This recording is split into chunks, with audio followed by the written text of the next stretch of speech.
subpoenas right now on the January 6th investigation. So the House Select Committee has now issued subpoenas for people tied to that fake electors plot. Let's go to CNN's Ryan Nobles on Capitol Hill. Ryan, talk to us about the subpoenas. Yeah, that's right, Victor and Allison. The January 6th Select Committee issuing 14 subpoenas to the individuals that were behind this push to send an alternate slate of electors to the United States Congress in an attempt to subvert the will of the American people and the certification of the election that would and ultimately did name Joe Biden the next president of the United States. Now, these 14 individuals are the folks that were listed on these electors as either the chairperson or secretary from the 7 swing states where this push was made. So we're talking about states like Arizona, Georgia, Michigan, New Mexico, Nevada, Pennsylvania, and Wisconsin.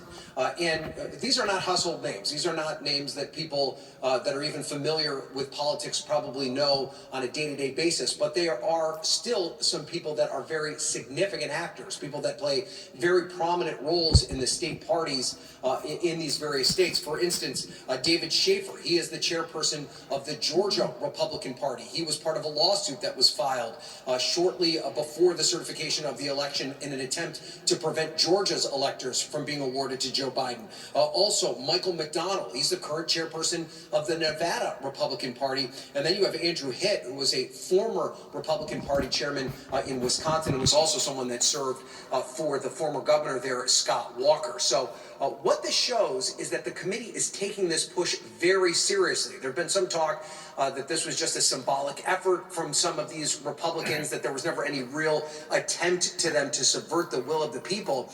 But what the committee revealed in their information and in the letters that they sent to these subpoena targets is that these electors, this slate of electors, was sent to the United States Congress, and it was also specifically sent to the then Vice President Mike Pence to give Pence the opportunity to set aside the duly impaneled electors and use these ones instead. And so the question has to be asked now, Victor and Allison, are we now talking about this being an actual criminal act? We already know that the Department of Justice is looking into it from that perspective, that this was actually something that was done with criminal intent, that this wasn't just a symbolic effort, and that there was a real problem here. So this is a significant development, and in large part, CNN has done a lot of reporting on this, this push for these fake electors.